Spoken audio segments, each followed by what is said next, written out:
Je m'interroge ce jour sur la question de la polémique née de la décision du maire de la ville de Douala de déguerpir la population sur 250 km du linéaire des drains pour prévenir les inondations dans la ville de Douala. À Douala, les inondations constituent l'essentiel des catastrophes naturelles vécues ces 10 dernières années, contrairement aux glissements de terrain qui sont des moindres dans la ville. C'est cette situation géographique qui la prédispose à subir des submersions régulières. La majeure partie de l'année est rythmée par des périodes d'inondation calquées sur les 2 saisons pluvieuses. Les mois de février et de mars présentent un risque d'inondation élevé. D'août à octobre, le risque devient encore très élevé avec des durées de hauteur d'inondation encore plus importantes, telles qu'annoncées par la direction de la météorologie.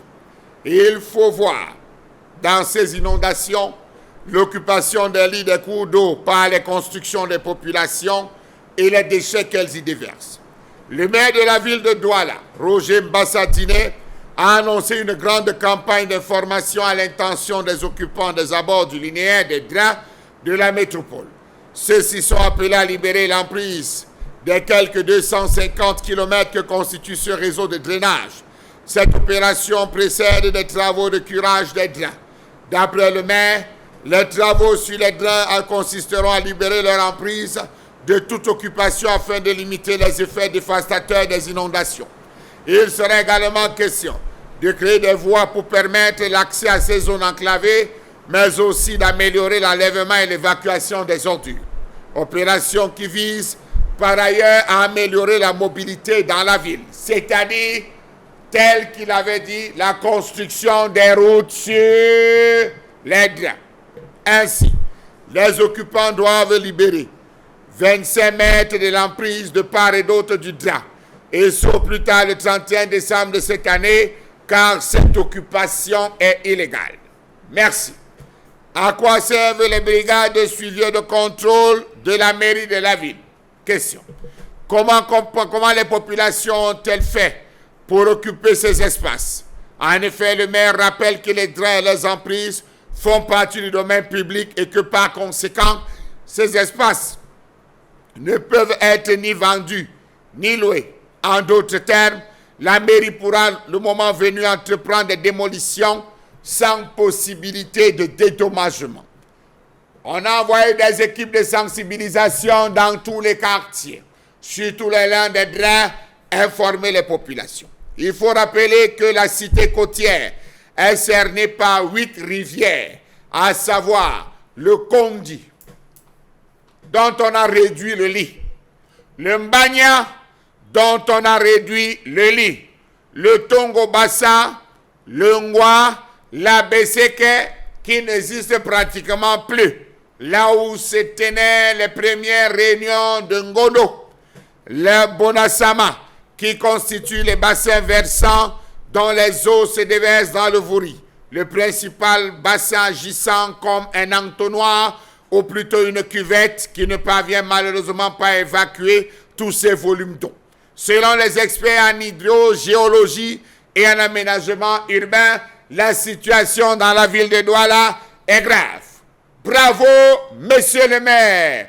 Bravo, monsieur le maire Roger Mbassa-Diné, pour cette initiative louable que vous envisagez dans la ville de Douala. Nous vous tirons un coup de chapeau parce qu'on connaît les affres des inondations. Monsieur le maire, vous rappelez-vous au moins que vous avez dit devant tout le monde qu'il y aura une route qui ira du long du drain du parcours Vita jusqu'à Koto.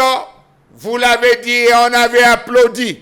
Il devait avoir un drain qui devait parcourir le long du parcours Vita. Jusqu'à ce jour, rien n'a été fait parce qu'une barrière a été construite sur le drain de l'autre côté de la route. On parle d'une haute personnalité de la police ayant des longs bras. Monsieur le maire, commencez par casser de ce côté parce que c'est 250 km de drain. Ça commence par là.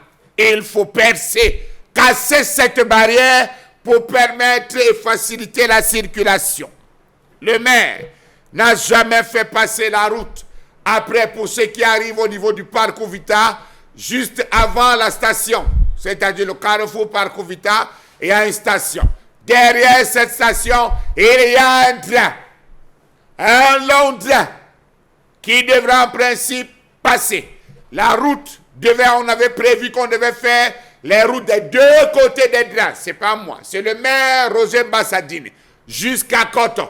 Et il faut préciser qu'il y a eu, juste derrière cette station, une succession de remblages.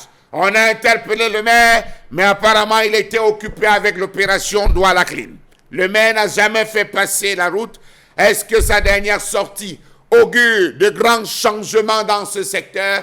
Vivement, monsieur le maire, je viendrai avec une pelle. Comment comprendre qu'il avait assuré porter une attention particulière sur le patrimoine de la ville de Douala, mais qu'à ce jour, plusieurs hectares de terrain soient arrachés, on ne sait comment, dans le parcours Vita, où des personnes, barons, fils du système, ont réussi, on ne sait comment, obtenir des titres fonciers sur le domaine de l'État et entamer des constructions in situ. Est-ce que le maire de la ville, lorsqu'il sort une telle décision de libération de quelques 250 km du linéaire des drains, veut nous dire que cette affaire ne concerne que Makepe Misoke, les moins chers? Est-ce que le maire a les mains liées pour faire passer ce train partant du parcours Vita jusqu'à Coton qui permettra une libre circulation? Sachez-le, dans le parcours Vita, il y a un lac. Non, ce n'est pas un lac. On l'appelle, les hydrogéologues parlent d'un bassin de retenue. Et c'était ainsi que cela fonctionnait. Ce bassin de retenue conservait de l'eau en attendant que l'évacuation principale se fasse pour écouler doucement vers le Fourie. Aujourd'hui, on assiste à des inondations parce qu'on a occupé, on a ramblé ce bassin de retenue. Comment comprendre qu'à ce jour, les drains soient devenus la propriété de certaines personnalités parce que fils de barons de ce pays? On avait présenté dans la revue des réseaux sociaux un neveu de la plus haute personnalité de ce pays qui ramblait au niveau de Monamoussadi sur la sortie, la grande sortie là, à partir derrière la Maïtu. Il ramblait au plus haut, les espaces diminuant le lit d'une rivière. Il était allé jusqu'à enfermer même le chauffeur du maire Fengwang, maire de Douala 5e, parce que celui-là passait regarder. On n'a rien fait, il a ramblé, les espaces ont été vendus. On a encore rappelé le remblage d'une rivière dans la zone de Bonamoussadi, précisons-le, par un neveu de Yaoundé, où rien n'a été fait. On a décrié, on a interpellé, apparemment, monsieur le maire faisait la sieste. Vous allez faire comment donc pour détruire tout ce bon monde? On veut bien voir. Partout à Bonaprison à partir d'Hôtel de l'Air. Tout le drain dans cette partie, ce linéaire, est occupé par des hautes personnalités. Allez-vous détruire? Et il y a un autre dont on a présenté même le chantier actuel. Monsieur le maire, merci d'aller détruire ces 250 kilomètres de linéaire en partant de Bonaprison, traversant Bepanda jusqu'à Makepe. C'est le lac de rétention, on le disait. Descendons après la station Bokom, sans publicité, à Makepe Misoke. Vous allez vous rendre compte qu'il y avait un deuxième bassin de rétention dans cette zone, monsieur le maire Bassadini. Et on a conçu des immeubles. Si vous passez là, vous allez voir les dépôts de bois, les menuiseries à gauche comme à droite. C'était un vaste bassin de retenue d'eau. Hélas, aujourd'hui, l'immeuble qui devait s'écrouler. À l'époque du ministre Mbouentou, il avait fait une descente et avait déclaré qu'on devait détruire cet immeuble. Ça avait été entériné par Antonin fils votre prédécesseur. Jusqu'à ce jour, c'est passé. Monsieur le maire, il faudrait retracer les lits des rivières modifiés par l'occupation anarchique des populations.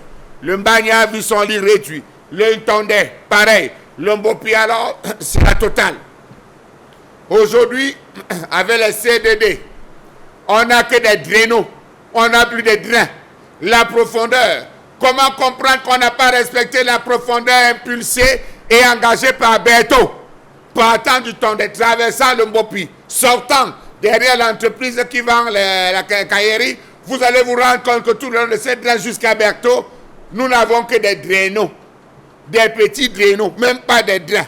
Allons du côté de la vallée, après Basson, à la descente. Vous allez vous rendre compte que toute cette zone a des inondations. Et il y avait un drain dans ces côtés. On a encore construit là-bas, là-dessous avant la vallée du Nil. Toute cette zone, franchement, c'est un linéaire de drains ou des drainaux se retrouve.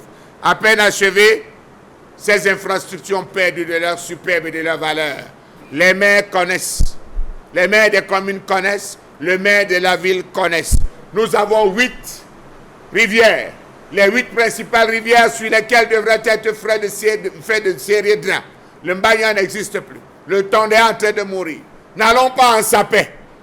Sapé du côté de PK14. Là-bas, c'est la totale. Le Sapé qui accueillait les bateaux qui sortaient de Yabassi. Monsieur le maire, nous on attend le démarrage. On sera avec vous.